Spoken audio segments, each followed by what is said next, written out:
Hi, I'm Jessica Sang, a correspondent here over for Dorkaholics. All How right. are you, Sean? Uh, I'm very good. How are you doing? Good, good. So everybody first thinks about when they think of Godzilla is all of the visuals and all of the visual spectacles and everything that goes with it. What are some of the challenges that you faced doing it? Because one of the first questions people would ask me is, how do you bring something to life on the big screen onto your everyday television? And they want to know how that would transfer over. It's a great question, and I'm really fortunate. I got to work on the Godzilla 2014 film as an artist, and so I was really intimate in how we made those shots work. And one of the like things that we used to do, my supervisor Guillaume Rocheron, on that project, he would always like look at some of the shots we were working on, and he would shrink them down to the size of an iPhone. Funnily enough, on the screen. So we'd call it the iPhone test.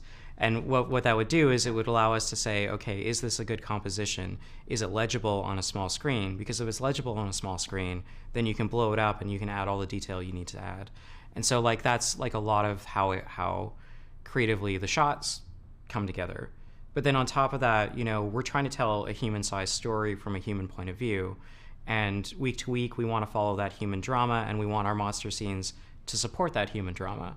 We want that to be essential to, how that story is being told. And we want these scenes to reflect their hopes and fears and the interiority of them. And so that really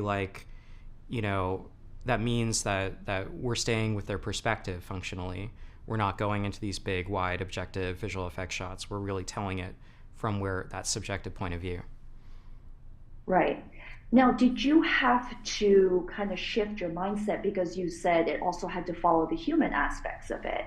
And the two sizes just from human characters all the way to the kaijus are two different things. The Did you have to shift a mindset being like, this is how we're going to do the effects as we're following the human characters versus the kaijus that are just so much bigger? Like, what would the transfer be for that? A lot of it comes down to how you film it, and you want your cameras to be in the position with the people. You're shooting over the shoulder behind somebody, and then like getting, one of the ideas is like the monsters are sometimes too big to fit in the frame. So you might just see a little bit of a leg coming through frame right next to John Goodman, and that becomes like, okay, we're seeing this detail, and that allows you to see what he's seeing in a way, but on a reverse angle shot. Sometimes you're seeing, you might be from a different vantage point from like a helicopter, and you're looking down at Godzilla, and that lets you see it from a different perspective. And it's about how you like construct and scene block to help give that point of view and give those point of views in an intelligent way that gives scope but also maintains that philosophy. Yes. You talked about shooting it from different vantage points, whether it's down from a helicopter or maybe like through John Goodman. To you, do you think the audience is more excited and receptive when they get to see the entire perspective of the kaiju, or like just the mouth, just the tail, to kind of get their own imagination for a sense of size? I think I think it's definitely, it depends on the sequence and it depends on the story you're telling, right? Like sometimes those big, wide, crazy visual effect shots are like crazy good fun, but if the intent is to try to tell a story of a person being scared in a scenario, then it's better to have the person be in that scenario, right?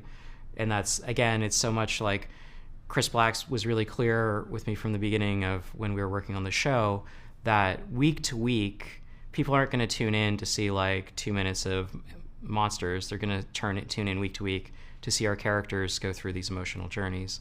And so what we're doing is just supporting that. Yeah. Thank you so much for spending time over with Dorkaholics. And I'm Jessica saying thank you so much, Sean. Thank you. Thank you so much.